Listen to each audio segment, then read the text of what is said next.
We are WNST, Towson, Baltimore. Baltimore Positive. I just wanted to scare Michele Bresnick Walsh here. You just jumped on the camera. You jumped out of the camera, I think. We're at Fadley's.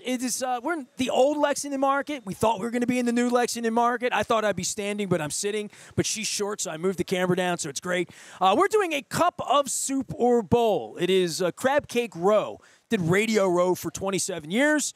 If the Ravens don't think that WNST should be in Las Vegas, then I think I should be here in Baltimore doing good work. So we're here doing some good work here this week. It's all brought to you by our friends at the Maryland Lottery. 10 times the cash with the top prize, $10,000. I hope somebody here wins. I've got lottery tickets to give away all week. For those folks who are coming down and want to donate to the Maryland Food Bank, we accept cash. It is a cup of Super Bowl. We give you a cup of Super Bowl if you donate today here at Fadley's at Lexington Market.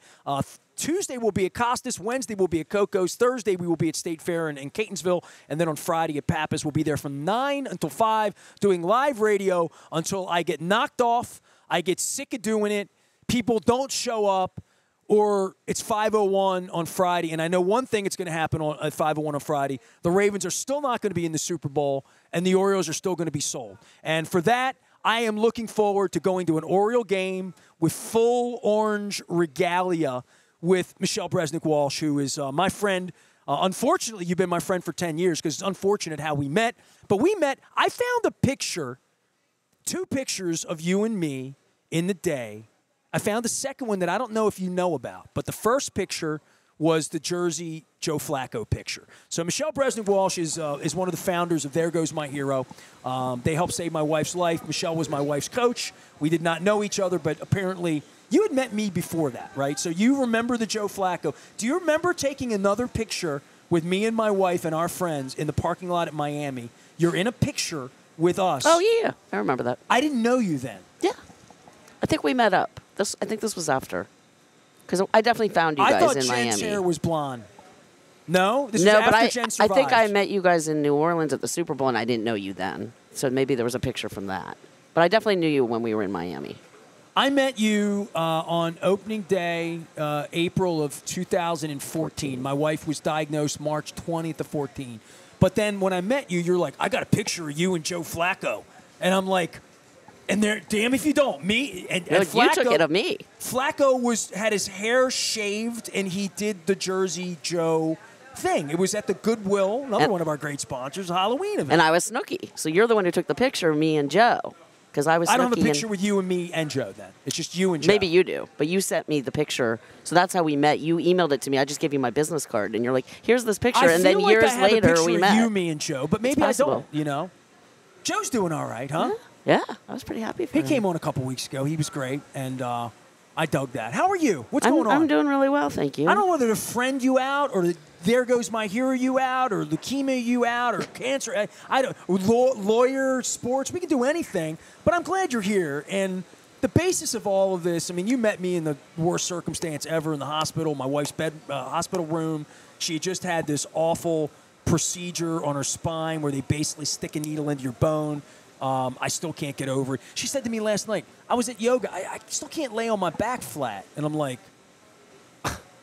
I saw what you went through. So we went through the tough times, and you were the coach of all this. But I still have a hard time getting myself around you being sick because I don't remember you when you were sick. Yeah, you didn't know me. And I know you don't want to talk about it, but you have to talk about it because we're going to promote There Goes My Hero. But tell everybody your story, other than just being my friend and being a cool lawyer who lives here. You're not even from here. Nope. I've been a transplant 27 years now. Almost 27. 27 years? 27 years in September. I'll have moved here. Wow. Okay. All right. Long Island, right, as I remember it. No, where are you from? I mean, I was an Army brat, but I grew up in Northern Virginia, Reston, Virginia. Well, I think of you as a Virginia. Well, Brock Yetzel was here from Ullman, and he went he knows you. Oh, Virginia, we all stick together. Ooh, ooh, ooh, all that stuff, right? Yep. So I'm a little older than him, but I thought you were from New York for some reason. But okay. My family's from New Jersey, so maybe. New Jersey. And I speak quickly, so. Well, I thought you were in New York. Okay. All right. So you're Jersey. Same thing. Yeah. Don't tell Springsteen that or Bon Jovi, but nonetheless. So you were in Baltimore when this happened. Yep. I had sinus infection all summer. Nothing was working. What year is this? This is 08, summer of 08. And no matter what they gave me, I just could not get rid of the sinus infection. And at one point, I went to go see my just ENT doctor at Mercy. And he's like, why don't you come in? Maybe you're anemic. And by the time I got to his office, I was white as a ghost. And so they admitted me to the ER. And it turns out I was down like 3 pints of blood. How old were you? 37, about to turn 38. Yeah, my wife was 41 when she was diagnosed. Okay, so I'm just trying to... 37 years, you walk into Planet, you walk in, they're like, you got leukemia. I know that day, and your fight, not unlike Jen's fight or your partner Eric Sauer in survival, and the only thing that matters at that moment is literally survival. Right. So, yeah, my husband had proposed to me on October 1st, so we were planning a wedding, and I had been having some blood work monitored, but then they saw something they didn't like, so they said, we should refer you to Hopkins. You know, we think we want to see what this is. So I thought I was just going in for a consult, October 23rd, and they was like, no, you have leukemia. You're going to be here for a while. We're finding you a bed. They didn't send you home, right? Nope, starting chemo tonight. My wife went, and they said, put a mask on and pack an overnight bag. My wife packed an overnight bag. She spent 44 nights there. She didn't go for 44 days. So an overnight bag led to a suitcase and led to just where we are. I mean, I'm pretty convinced I'm sitting here right now because that happened, right? Like it changes your life in such a profound way. And finding these stories, and there goes my hero. People have heard me talk about There Goes My Hero a million times. ThereGoesMyHero.org. We've done. I counted down our 25 stories of glory as part of our 25th anniversary, and the Jen Strong movement finished in the top 10. But we went out and did a whole Save My Wife's Life routine 10 years ago. If you're not a part of the original part of this, but a lot of it was inspired by you when, in the days after my wife was diagnosed, March 20th, from the 20th to the 27th, I took on thousands of emails. And about a dozen people in my real world said, you need to meet this guy named Eric Sauer. And I'm like, I don't need to meet anybody right now. I need to figure out what's going on here, my work, my job, my career, my business, my wife, her life. What are we doing? I have a radio station. I got to keep it going. I had employees that were less than desirable at that moment. I knew that. I put myself back on the air. And then you show up at the hospital because I asked. I think I messaged you on Facebook, just random out of the blue. I didn't know Jen. I knew who you were. I said, hey, I went through this. Let me know if you need anything. And it took you a while because, obviously you were going through stuff. But you said, I would love to talk. So that's why I wouldn't have just shown up at a hospital. I was trying to get information because, we talked about this earlier today, and I'll be talking about it all week. But, doctor says your wife has leukemia. I didn't know what the hell leukemia was. I didn't Let either. alone some sarcoma, some Bill McCarthy. I mean, other people were here talking about what their loved ones went through, and that day you're diagnosed, you don't even. How would you know what leukemia is, right? Other than Brian Piccolo and Brian's song or something you see on TV. I mean, I found stuff at the radio station that I did for LLS way before Jen had.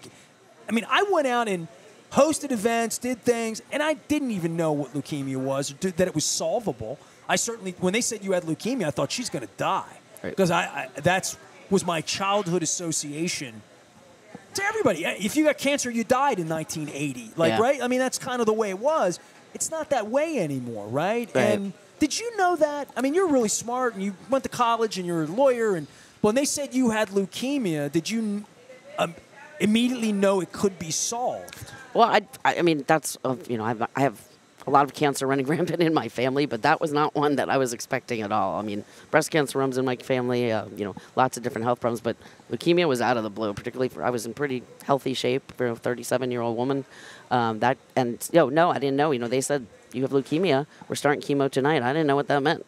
But then it turned out that, some people can be cured by chemo. But, Jen, me, Eric, we all had different things where they knew that no matter how many times we did chemo, it was going to come back unless we had a transplant. So that's, where we had to start hitting the bone marrow registry. My sister wasn't a match at all. When I say bone marrow transplant, which came about day 3, day 1 was you have leukemia. We don't know what it is. We'll get back to you. Do you have brothers and sisters, right? That's where day 3, it was you need a bone marrow transplant. And all I could see, and I don't mean to be graphic, but I'm being honest, Texas Chainsaw Massacre. All I could see was they're going to cut her open and transplant, or I didn't know what a bone marrow transplant was. To this day, I still see people and I try to explain to them, and I'm terrible explaining it, like from a genetic standpoint or from a scientific standpoint, because I'm not a scientist. How would you explain it to, bone marrow transplant for dummies, I guess, to explain it to people? Yeah, well, and I think they actually probably need a better word to use, because, yeah, transplant, you think they're taking your kidneys and sawing you in half. And, I mean, the term transplant, but it's really, they take it looks like a bag. It looks like really. Yeah, I mean, it looks like a bag of blood, and they just put it into you and into your IV. So I think they'd be better if they used a different term than transplant. Well, the momentous night of my wife's bone marrow transplant, the first one, because she had two, the first one, I played Elton John, and Someone Saved My Life Tonight. And literally, the bag of blood came, and it's how we knew the man who saved her life was from Germany, because somehow, some way, the bag of blood had some markings on it in regard to where it came from, where the shipment was coming from. And it was in the middle of the World Cup, being played in your home state. Now that I realize you're a Jersey person and not a Long Island, for some reason I thought you were Long Island. I stand corrected 10 years later. But that night, the bag of blood came, and we went on this journey that, I say to people, hey, Jim went to visit Niels in November, and they ran around. They went to the football game together. And they're like, oh, is that the guy that saved her life? I'm like, yeah, they're genetic twins. Yeah. And I said, yeah, if they have the same blood, like they're twins. And the notion of all that and their closeness, because people say, she knows him. You and your donor have a longer history together now, right? I mean, you had your life saved by a beautiful woman out in California, right? Yeah, the transplant was March of '09, and you can put in a request like, yes, I'd like to meet my donor after a year, and I never heard anything back. But then a friend of mine happened to be on the board of an organization that collects bone marrow, to find matches. And he said, hey, how would you like to come to this event where we're introducing donors and recipients? I said, that'd be great. And then 4 days before the event, he's like, oh, I found you in our registry. How would you like to meet your donor? So they flew her. She was just in New York. She flew back to California, and they flew her, and we got to meet. So, yeah, we've gone on vacation together. I went to her wedding. My husband and I went out to visit her. She's actually currently living in Canada, but they're moving. Her husband's from Canada, but they're moving back. We tried to go to Niels' wedding, and the plague got in the way. Yeah, so we had a virtual wedding. Yeah, but and it's like you said, our genetic markers. We have like 10 out of 10 perfect genetic match. There's like markers called alleles, and so what is that? I don't know that. They're called alleles, and we had 10 out of 10 perfect allele matches on our genetic markers. So my blood sister, 100% blood sister, wasn't even a 25% match. It was a 0% match for me. But this woman, total stranger, she and I genetically are like identical twins, and we do people say we look alike a little bit. So it's crazy. She Niels looks like Jen. They look alike. Yeah. So I mean, somewhere probably in the genetic. But when I met Jen, I say, what are you? She said, well, my mother's Polish and my dad's Scottish. And I'm like, of descent, right? And I'm like, or British descent, right? From the UK. And Niels is in Germany, and he's like, everybody I know is German. You don't really know what kind of a mutt you are, right? Until, and I'm getting closer and closer to wanting to take like that 24 and whatever. 23. I want to figure out like what I am. I don't really know. Yeah. But I mean, it's crazy. So, my hair and my skin are still my old DNA, but my blood is her DNA. So I have 2 different sets of DNA now. Really? Yeah. Gen 2? Really? Probably, yeah. Yeah, because my blood type used to be A positive, and now I'm O positive. Well, her blood type was B positive. I love that.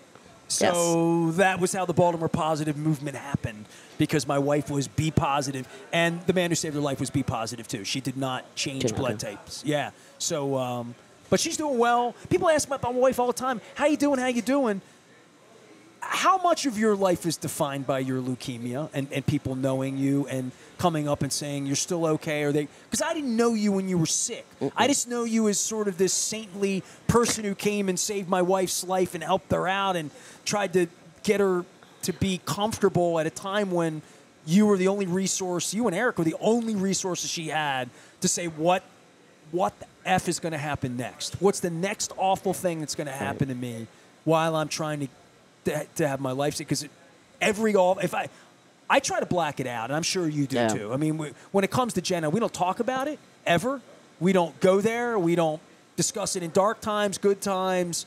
She's code silent about it. Probably not healthy for her, but very, very, 10 years later, it only comes up when people say, how's Jen? Is she okay? Because they all saw her go through it. You know what I mean? And I'm thinking that probably gets old for you. You know, people don't come up and ask about my finger being cut off every day because I don't want to think about it. But they bring it up. You know, trauma's funny like that, and how you thrive in the aftermath of that, and how you. And I know this from my wife. My wife's 10 years removed. She's got a clean bill of health. She doesn't even go to the cancer center anymore. She has side effects, but she's not of their concern anymore. So fans, listeners, family, they all come to me. It's like, is she okay? Is she going to be? She's fine today, and we don't think about it. And we like to keep it there. Like, where are you? Yeah, I mean, it doesn't bother me to talk about it. It is part of my story. You know, I feel like because of the strength I had to pull up to go through it, that it is part of me. And also it's part of There Goes My Hero, and sharing my story is getting more people aware of There Goes My Hero. So, you know, you mentioned Eric Sauer. He and his wife and a friend of mine work together, you know, Baltimore, and they both happen to be talking about, oh, my friend has leukemia, my husband has leukemia. So he actually came down. He'd already gone through his chemotherapy, and he was waiting for his transplant. I was just starting my chemo. He just comes in and says hi, and random guy comes in, and he was just so calming to me and my family because we hadn't found a match yet. We didn't know what was going on. And he was like... He did for you what you did for my wife. Exactly. It's, you know, paying it forward. I'm learning. Okay, I'm learning. This is good. Yeah, so when he... You know, but when both of us sort of came out on the other side, we had our transplants, we were doing better. He asked if he wanted to start this foundation, so he started it. And the goal originally was just sort of, both of us were very fortunate. We had very strong support systems, family, friends. Insurance. Insurance, exactly. I had disability insurance, so I wasn't financially hurt. But so many people, we were like, what do people do when they get cancer? So we were trying to find ways, we both had people that were bringing us meals all the time. So we were trying to find a way to deliver meals. But the really thing we really wanted to do was get as many people on the registry as possible. We'd never want to hear a story of somebody who died because they couldn't find a match. And so that was our focus of forming the organization. He asked me would I join with him. So we did, and we came together. And so we've got different components of There Goes My Hero. We've got, Be a Hero, which is get on the registry. If you and we also have another side component of that is our Color the Registry, because we're really trying to get diverse people on the registry. They have a much harder time finding a match. African Americans, Asian, Pacific Islanders, anyone who's mixed race has a really hard time finding a match. I always use Tiger Woods as an example. That's what I would say. Tiger Woods being of Asian and black African descent, really difficult. Exactly. So we find just want to, and so we'll go to different events where we'll swab people, but what we're really doing a lot of now is corporate swabbing. We'll go into corporations, say, hey, would you love your employees to get swabbed? And so we've been doing those types, and that's been getting a lot of success, just getting more and more people on the registry. So yeah, Eric and I are very close. We've been running, and so both of us are out there telling our stories and explaining why There Goes My Hero is so important, because we really just want to. We never want anyone to not be able to find a match. Well, we also have partnered with the Hackerman Pats, which is where people can stay at Johns Hopkins when they're from out of town. So we partner with different organizations, and we'll cook meals for the patients there.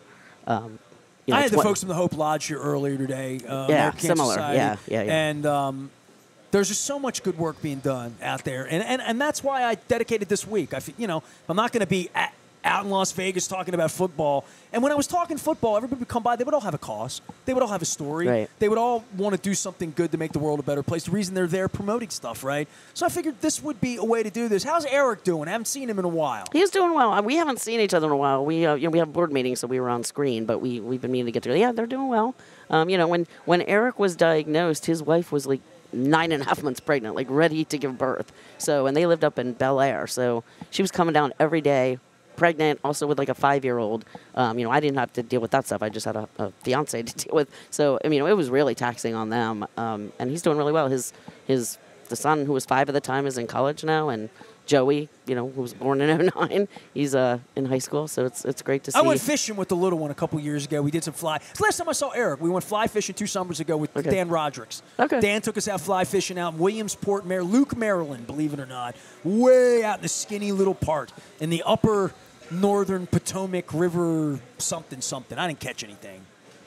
Caught some fresh air is what I caught. It's a good day. Michele Bresnick Walsh is here. Tell me about what you do in the real world. You're like a big shot lawyer, and you do things, and help people, basically, right? Yeah, Companies. no, I'm a corporate attorney at Gordon Feinblatt. I chair our corporate insecurities practice group. So I, work with business owners and their companies and keep them out of trouble. All right, well, I'm going to keep you for a segment, all right? Because Sure. I have Karen here from the Grace and Hope Mission. It's the best sign in the city. I've often wondered what happened there, and she got referred to the show today through some other folks, so this is going to be good. Awesome. Because I make that left on Gay Street. You're on Gay Street, right? Is that see? I did a little. It's got this sign that reminds me of Guys and Dolls. You know what I mean? It looks like Nathan Detroit and like all that. And every time I've gone by, I'm like, man, that sign speaks to me. I wonder what that is. Well, I'm going to find out. I can't wait to hear. 32 years on radio, and I'm still learning stuff. Michele Bresnick Walsh is here. ThereGoesMyHero.org is the way. If you're not on the registry, get on the registry. If you can save a life, save a life. And more than that, they do cool stuff with like booze and fun and things you can buy tickets to. What's the next thing coming up? What do we got happening here? Hero Palooza happening soon? That's in the fall. We have a karting event where you can get teams to do go-karting. So there'll be more information about that. Go-karting? That sounds like fun. Yeah. And I think it's in Laurel. Would you hit me in the back? You wouldn't hurt my back with the bumper cars, would you? No? No, not bumper cars. It's go-kart. racing. This is fast. Yeah. Jen will do that. She's speedy. I'm not. I slow down. I use the brake. I drive in the right lane. Well, safety first. Yes. Michele Bresnick Walsh is here. We'll take a break. Again, there goes my hero. I've done so much, and sometimes I feel like I've talked about that.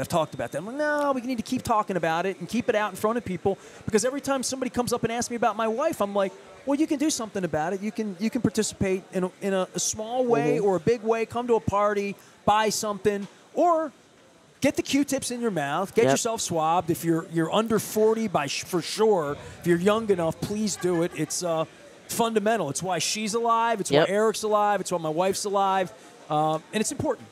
Yeah. My donor they were shutting down the swabbing booth when she was like, no, I want to get on the registry. And 5 years later, she got the call.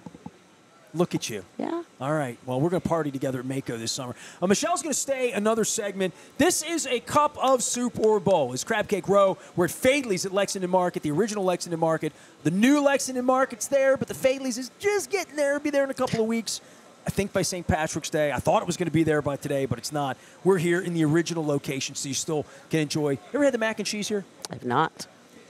I'm going to get us a crab cake and some. It's lunchtime. I take a break. I'm Nestor. We are WNST AM 1570 Towson, Baltimore. We're going to come back, continue to do this. It's all brought to you by our friends at the Maryland Lottery, Window Nation, and Jiffy Lube, and Wise Markets. Have an old charity on Crab Cake Row in Baltimore Positive. Stay with us.